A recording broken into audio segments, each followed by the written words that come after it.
Her human shell slipped, and the alien's scream tore through the night.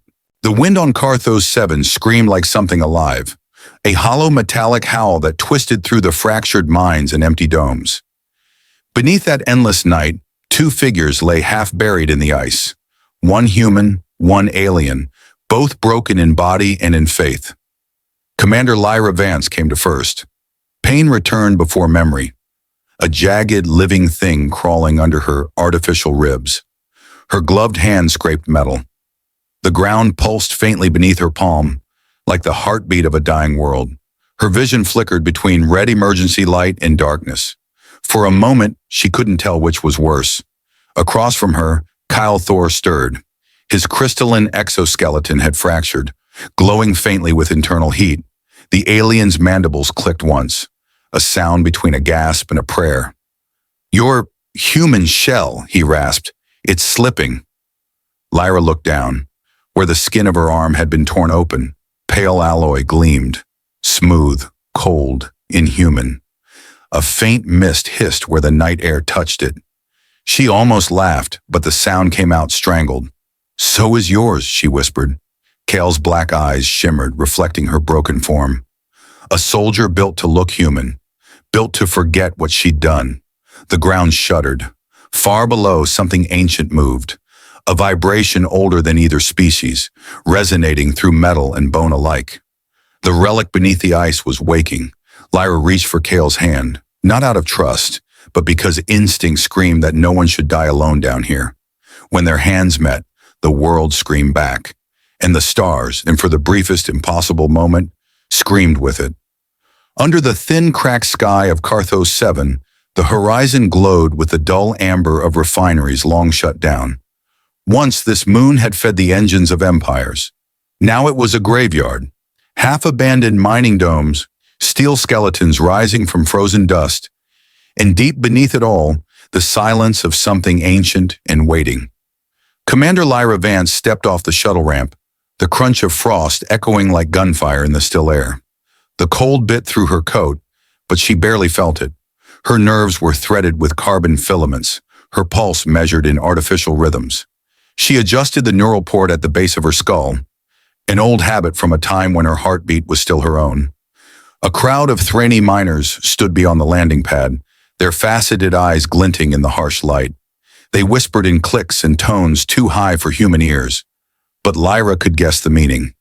Human, soldier, unwelcome. The Concord flag fluttered weakly beside the command dome. Joint operations, they called it. Cooperation, progress, unity. But even the air seemed divided, sharp with the metallic scent of Thraney biofluids and the faint ozone hum of human machinery. Lyra's boots echoed through the corridor as she entered the base. Her reflection flashed in the polymer walls, pale skin, silver eyes, the faint mechanical tracing under her cheekbone. Her human shell, as the Thraney sometimes called it, like it was a mask she could peel away. The door to the command chamber opened with a hiss. He was waiting for her.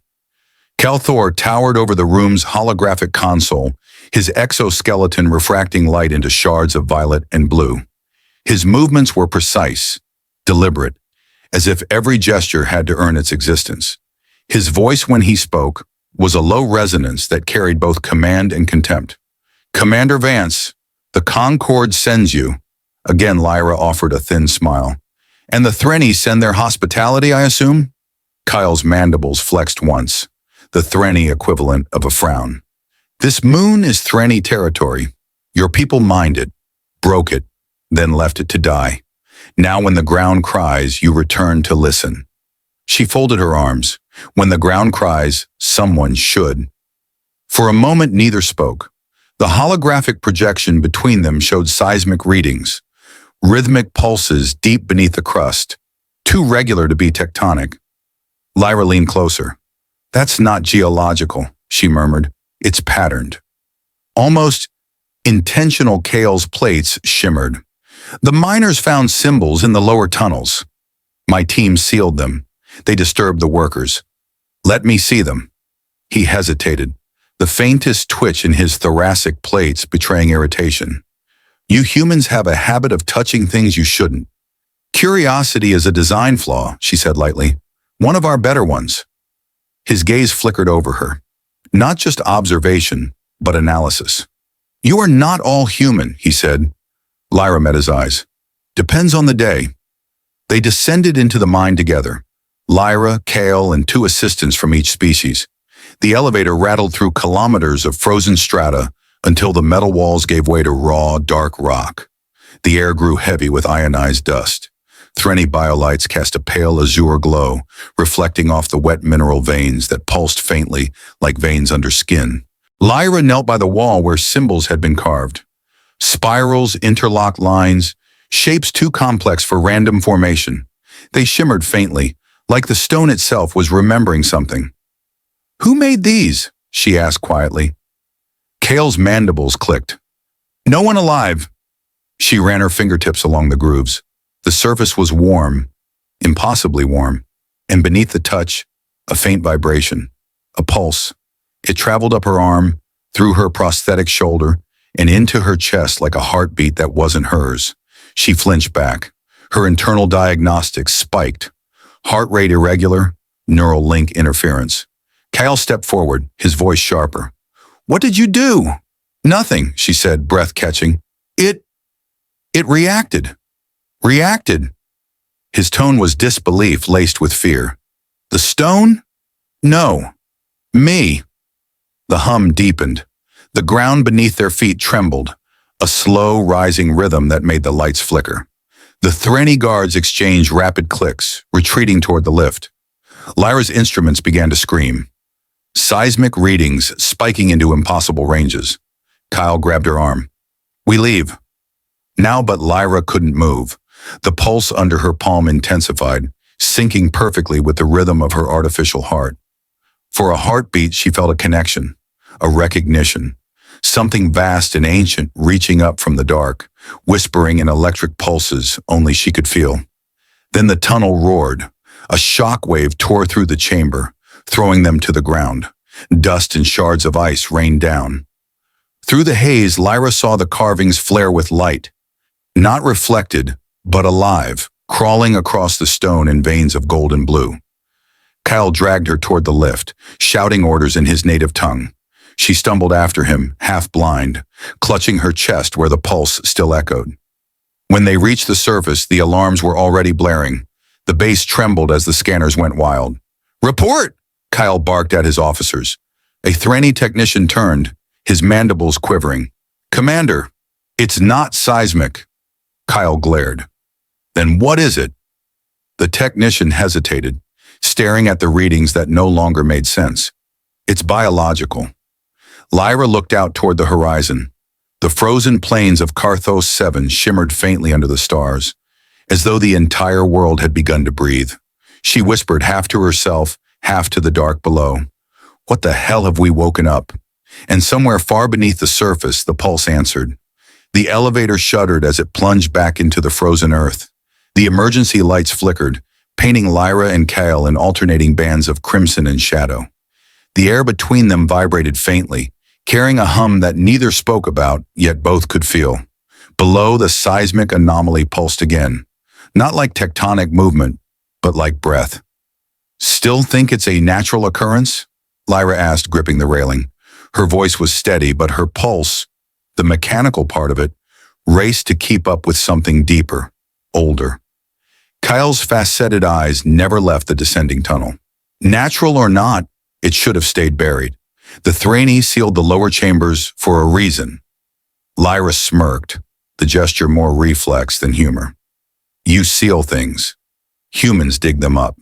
It's a good balance. His mandibles flexed in disapproval. Balance implies harmony, human. You and I are not that. The elevator hissed to a stop. Below, the tunnels stretched like arteries into the planet's crust. Threny biolights flickered against wet mineral walls, casting refracted shadows that twisted in ways the mind didn't like to follow. Lyra adjusted her wrist scanner, still registering the same pulse pattern. Constant frequency, 37 hertz. But, she frowned. There's something else layered under it. A subharmonic that resonates through the nervous system, Kyle finished, tapping the side of his skull. My brood used to sing in frequencies like this, to align our minds before battle. It centers the hive, centers, she echoed, curious. So emotions, what? A malfunction for your kind? Cal started walking, his steps unnervingly quiet for something his size. Emotion is chaos. One Threnny's anger can poison an entire hive mind. We learned long ago to silence it, to think without feeling, to live without want. It is how we survive. Lyra followed, her breath clouding in the cold. That's not survival. That's surrender.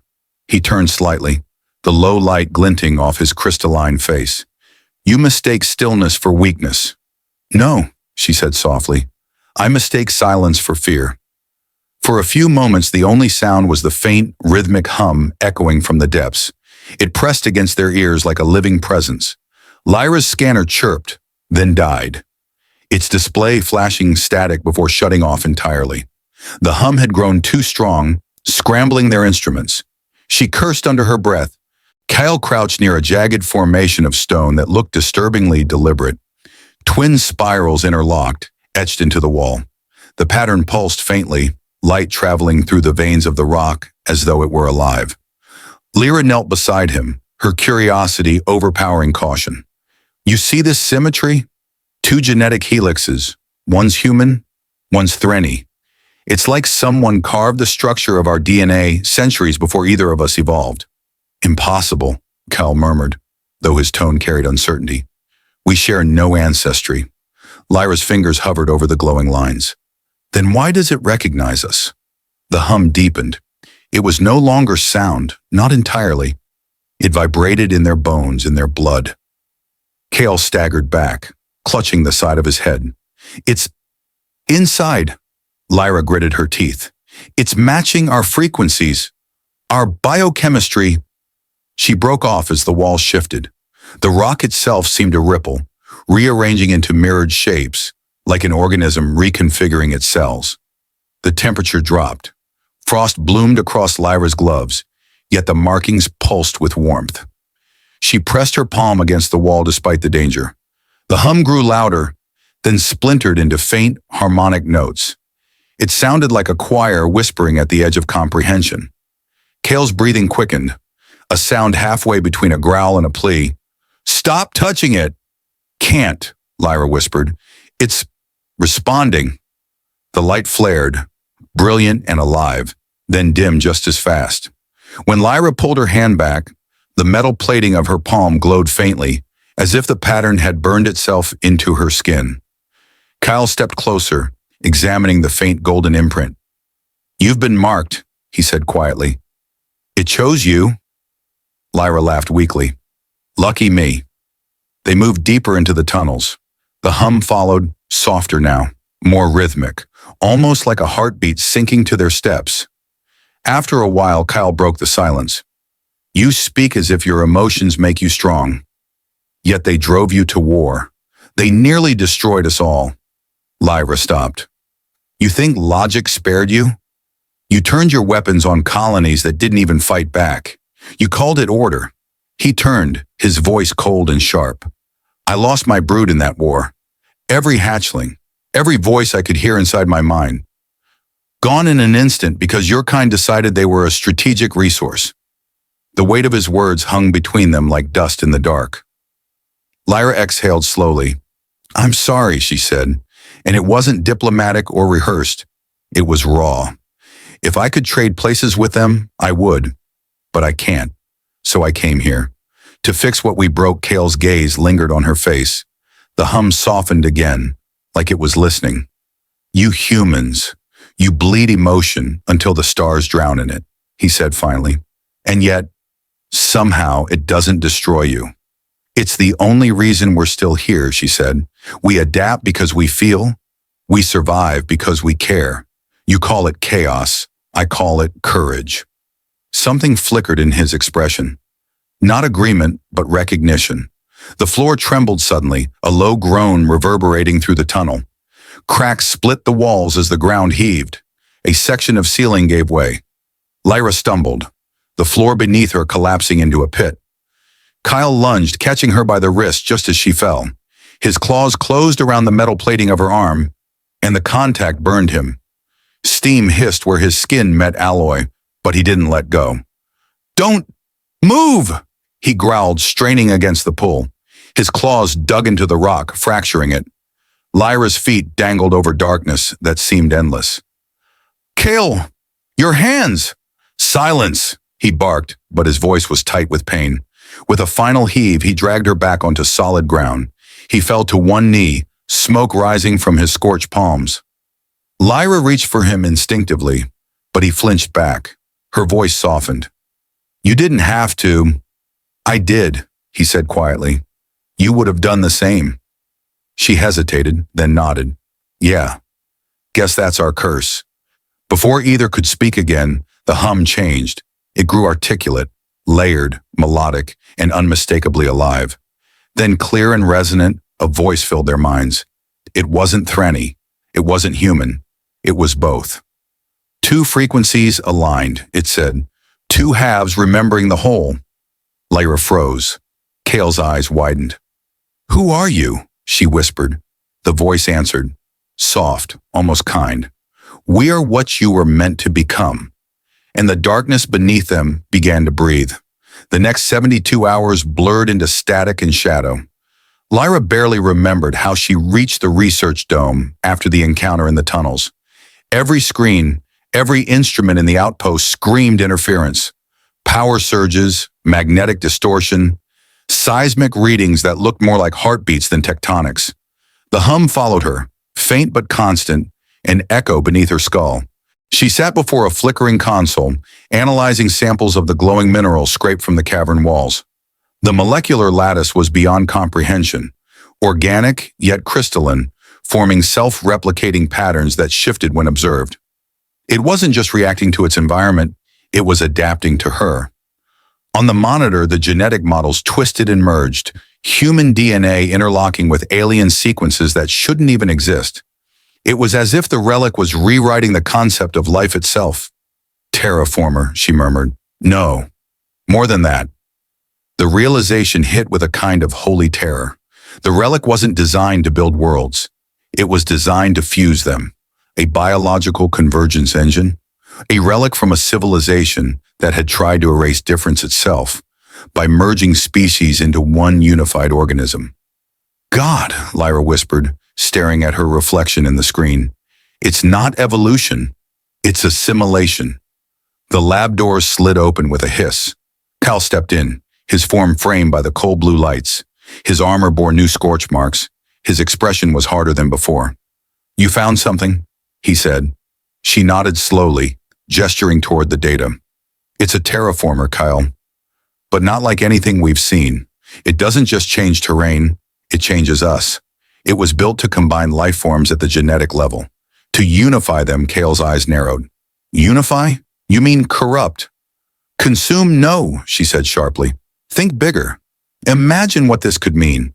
No more species barriers, no more war. Communication through shared biology, shared thought."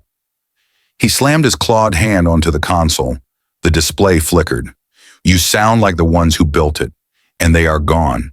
Extinct." Because of this, Lyra rose, anger bleeding into her voice. Maybe they didn't die. Maybe they transcended. Kale stepped closer, the faint shimmer of bioluminescence crawling across his plates like living lightning. "You've been touched by it, marked. You don't even hear yourself anymore." "I hear everything," she shot back. "Every sound, every vibration. It's not just in my mind, it's in my system. My cybernetics are syncing with its energy. It's calling to me. That's why it's dangerous." His tone softened, but only slightly. "It will use you to awaken itself. And then nothing, no human, no Threnny, will remain." Before she could answer, the alarm klaxons wailed. Concord Command had detected the anomaly's energy spike. Orders flashed across the comm. "Contain the subject." Kale's expression darkened. "They believe you're the cause." Lyra laughed bitterly. "You too.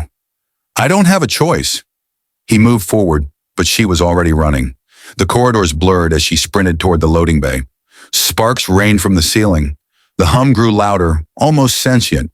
Every step she took, the floor panels pulsed beneath her feet as though responding to her heartbeat. Outside, the storm howled, shards of ice cutting across the landing field. She grabbed a breather mask and dove into the wind, heading for the tunnel lift. Behind her, the command dome erupted with sirens. Cal followed. He moved faster than she expected, his body built for war and pursuit. But the relic guided her. Lights flickered in patterns that formed a path through the blizzard. Her vision blurred with data overlays she hadn't activated, her cybernetic eye feeding her impossible telemetry. When she reached the mine entrance, the ground itself seemed to open for her. The ice cracked, the hum deepened, and a faint golden glow bled from the depths. She descended alone deeper than before, until the tunnel widened into a vast chamber. The relic was no longer just a wall, it was a heart, a colossal crystalline sphere suspended in the earth, pulsing with light and memory.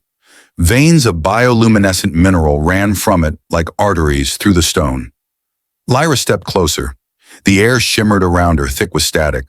Her prosthetic arm glowed faintly, matching the relic's rhythm. "Show me," she whispered. The relic answered.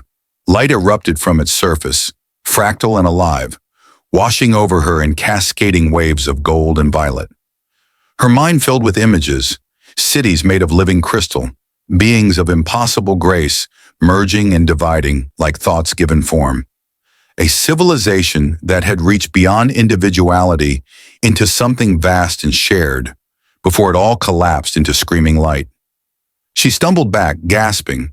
Her reflection on the relic's surface shimmered, skin and alloy shifting, veins glowing faintly beneath. Footsteps echoed behind her.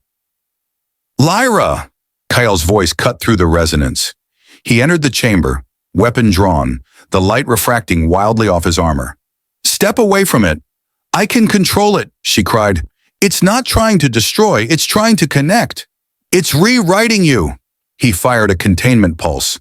The energy hit her square in the chest, but instead of knocking her down, it absorbed into her body. The relic pulsed brighter in response. Kale froze. "What have you become?" "Something new," she said softly. "Something it remembers." He hesitated, torn between fear and awe. "If I let you live, it spreads. If I kill you, maybe it sleeps again." Lyra took a step forward, light cascading off her skin like molten glass. "Then maybe stop thinking about killing and start thinking about understanding." The relic's hum rose to a roar. The chamber convulsed, shards of crystal raining from above. Kyle rushed forward, tackling her just as the ground gave way. They hit the floor together as the core flared with blinding light. For an instant, their minds weren't their own. Cal saw her memories, the screams of the battlefield, the stench of burning metal, the moment she lost her body to save others, the guilt that followed her like a second skin. Lyra saw his brood, hundreds of small, delicate lives connected in song, their voices pure, beautiful, until they were silenced by fire. She felt the echo of his loss as if it were her own. Their breaths synced, their thoughts tangled, and the hum shifted into words neither spoke aloud. "We were never meant to be apart." Cal looked at her through the haze, his voice breaking. "I thought humans couldn't feel the hive." Lyra's eyes shimmered with light and tears. "Maybe we never stopped trying." The relic pulsed again, once, twice, then exploded in a storm of radiant energy. Kale screamed as his exoskeleton split, light crawling through the cracks like veins of fire.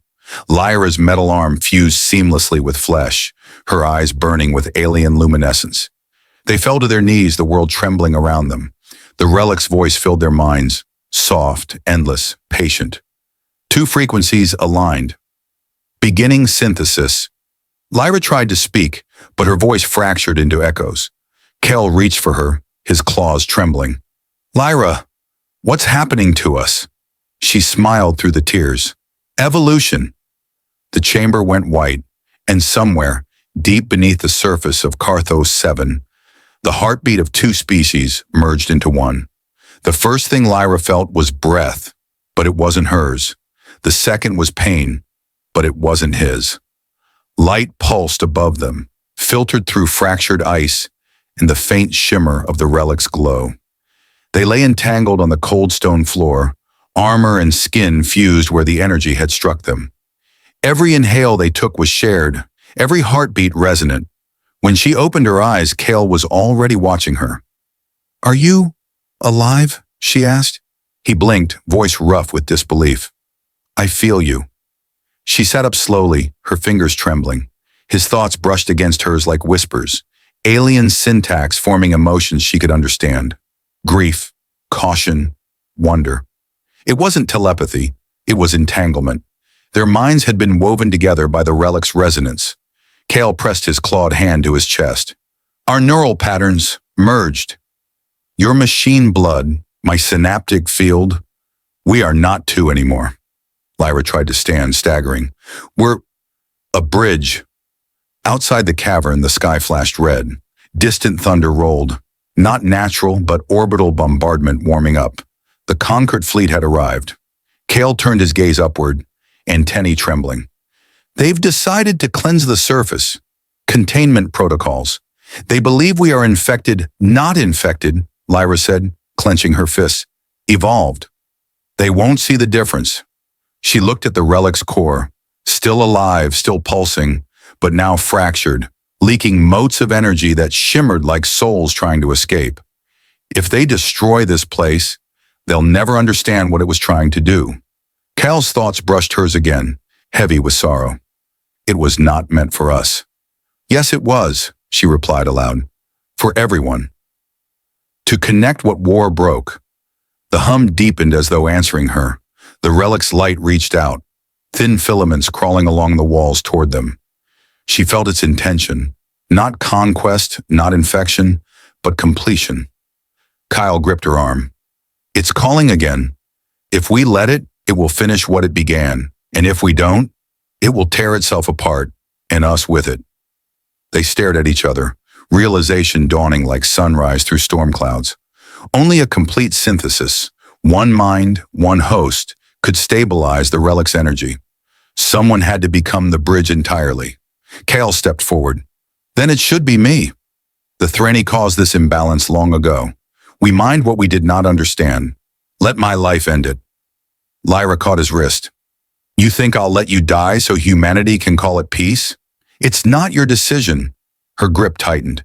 "It is. Because this thing, whatever it is, it chose both of us. Not Threnny, not human." Both Kale's gaze softened, conflict flickering behind his eyes. "You would die for them? After everything your kind has done?" She smiled, tired and sad. "I'd die for the chance to make us better." Silence filled the chamber, heavy as gravity. Kale's voice lowered, almost reverent. "We were taught you destroy what you touch." Lyra stepped closer, her hand rising to rest against his armored chest. "Then maybe it's time I touch the stars differently." The relic's glow brightened in response, filling the space with golden luminescence. It felt them. Two wills in harmony, if only for a heartbeat. Kale shook his head. "If you merge with it, your body—" "I'm not afraid." Her voice trembled, but her resolve didn't. "It's what I was built for. To survive, to adapt." Maybe this was always the point he looked at her, really looked, and for the first time his expression broke. Not stoicism, not command, but grief and love intermingled. "Lyra!" The relic surged. Energy lashed through the chamber, and the floor split beneath their feet. Lyra stumbled toward the core, its light consuming everything else. Kyle reached for her. "Don't—" She turned, smiling through tears. "It's okay. You'll hear me." And then she stepped into the light. Her body convulsed as the relic absorbed her, metal and flesh dissolving into fractal radiance. Kyle fell to his knees, the hum rising to a deafening crescendo. Lyra's voice echoed through the storm of light, breaking and reforming in patterns both human and alien. Emotion is the bridge, not the weapon. The relic pulsed once, twice, and the energy inverted. Kale screamed as a shockwave tore through the cavern, racing up through the planet's crust. The Concorde fleet above faltered as their systems overloaded, neural links flashing white with incoming psychic resonance. Across ships and stations, both human and Threnny minds lit up like constellations. They saw each other, not through translation, but through feeling.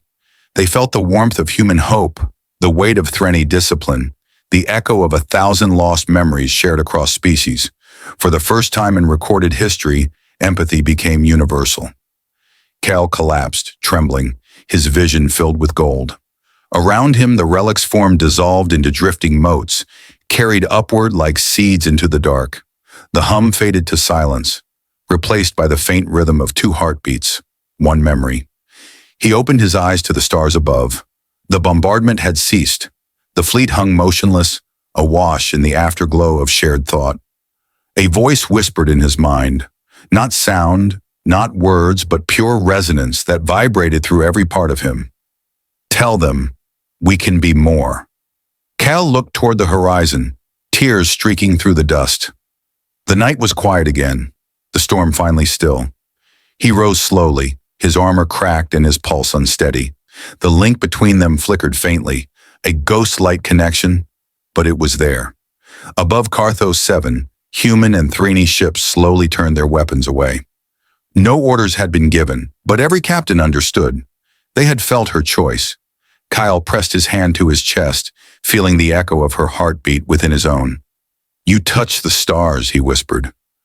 And somewhere, carried on the faintest ripple of light, Lyra's laughter brushed his thoughts, soft, infinite, and full of life. The first dawn after the storm was unlike any other.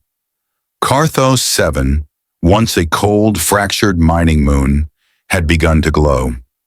The surface that had been gray and lifeless now shimmered with threads of bioluminescent blue and gold, stretching like veins beneath translucent ice. From orbit, the planet looked alive.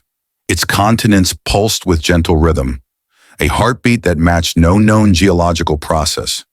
Concord scientists called it photosynthetic metamorphosis, a reaction of alien mineral and human biocode. The Threnny priest called it rebirth, but Kale knew better. It was her, Lyra's pulse, Lyra's song. The relic was gone, its chambers sealed in molten glass and crystal. Yet everywhere its influence lingered. The hum beneath the soil, the faint light that responded to emotion, the air itself charged with an awareness just beyond comprehension.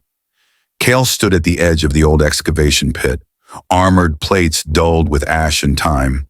A soft wind tugged at his cloak. The small device in his palm, a translucent sphere, no larger than an egg, pulsed gently with azure light. She's stable, the Concord scientist had said when they gave it to him. If that's even the right word. Stable, as though she were data to be measured. He held the orb closer, and the light brightened, as if recognizing him. Kyle, her voice murmured from within, faint but unmistakably her. He closed his eyes, savoring the warmth that followed. You never did listen when I told you to rest. You never stopped worrying when I told you not to. A soft chuckle escaped him, a sound he hadn't made in years. Around him, the luminescent flora seemed to respond to it, blooming brighter. Even now she touched the world. The Concord had rescinded its sterilization order. The fleets now orbited peacefully, their captains exchanging transmissions filled with cautious admiration and unease. No one fully understood what Lyra had done, only that in one instant, 2 civilizations that had nearly annihilated each other had felt the same emotion. Understanding, in fear of losing it again. Months passed. Carthos 7 became neutral ground, a living embassy of light and memory. Both human and Threnny researchers arrived, treading softly, collecting samples that pulsed faintly in their hands. The energy patterns were sent back to Earth and Threnny Prime, where for the first time in history, shared labs were established. Cal was chosen as the first Threnny ambassador to Earth, an honor he neither sought nor refused, perhaps because he knew she would have wanted it. The journey was long. As his ship entered human space, he could feel her presence, flickering like static in his mind. She could only speak in fragments, her consciousness scattered across the data stream she now inhabited. Yet every word carried her warmth. Does it look the same? She asked one night, her voice emerging softly from the sphere as stars drifted past the viewport. He smiled faintly. Different sky. Same fear. Then give them hope. When the ship touched down on Earth, the world watched. Millions gathered as Kale descended the ramp, a towering Threnny, scarred and solemn, carrying a glowing sphere that shimmered like a heartbeat. Reporters fell silent. Children whispered. He placed the device upon the podium beside him. It pulsed once, and a faint voice filled the air. Carried on frequencies no translator could parse, yet every listener understood. "You are hearing me because you want to believe," Lyra's voice said, "and that's enough." Silence followed, vast and fragile. Kyle looked over the sea of faces, human, Threnny, and others who had come to witness history's turn. He spoke slowly, in the shared tongue of diplomacy. "When I first saw your kind," he said, "I saw only the destroyers of my brood. But when she touched the relic, she showed me something else. That destruction and creation are not opposites, but choices." He turned toward the sphere. "She gave herself so we could have that choice." The light shimmered, brightening as if in response. Years unfolded. Earth and Threnny Prime exchanged scientists, engineers, and poets. Co-developed ships began to traverse the edge of known space. The relic's technology was studied, carefully, reverently, used to build communication networks that operated not through words, but shared emotional resonance. For the first time, a treaty was signed not on parchment or datapad, but in neural concordance, an exchange of feeling, sealed by empathy itself. Still, at night, Kyle would return to the observation deck of the embassy dome, watching the auroras ripple across the alien sky. The orb always rested in his hand, its light soft and steady. "Are you there?" he would ask. "Always," she would whisper. Sometimes they would sit in silence. Sometimes she would hum old Earth melodies, their notes bending through alien harmonics. In those moments, the divide between flesh and machine, between species and soul, felt smaller than ever. One evening, as the horizon shimmered with bioluminescent glow, her voice returned. Faint, fading. "Kyle," he closed his eyes. "I'm here. Do you see it? How it grows?" He looked across the plains. The luminous vines now formed sprawling forests, their light pulsing in slow rhythm. They swayed as though breathing. "Yes," he said, "you changed this world." "No," she whispered. "We did." He felt something stir in his chest. Warmth, sorrow, pride. "Will you ever come back?" A pause, then, "I'm already here." The orb brightened once, then dimmed to a steady glow. He stood there for a long time, the wind carrying the scent of new life, the hum of distant ships blending with the quiet rhythm of the planet's pulse. He lifted the sphere toward the sky, where stars burned cold and infinite. "We were never meant to conquer the stars, Kale," her voice murmured as if the cosmos itself spoke. "We were meant to connect them." He bowed his head, tears catching in the blue light. "Then let's make sure they remember." As he turned back toward the embassy, the luminous forests shimmered brighter, as though echoing her heartbeat. And somewhere, in every linked mind across the Concord, a thought blossomed. Not human, not Threnny, but something entirely new, a bridge between worlds. And in that quiet, united moment, a question lingered, whispered through every consciousness the relic had ever touched. If humanity can choose empathy over fear, even for one heartbeat, we can change the galaxy. Cal looked up, the sphere glowing softly in his hands, and whispered the question aloud, sending it into the stars.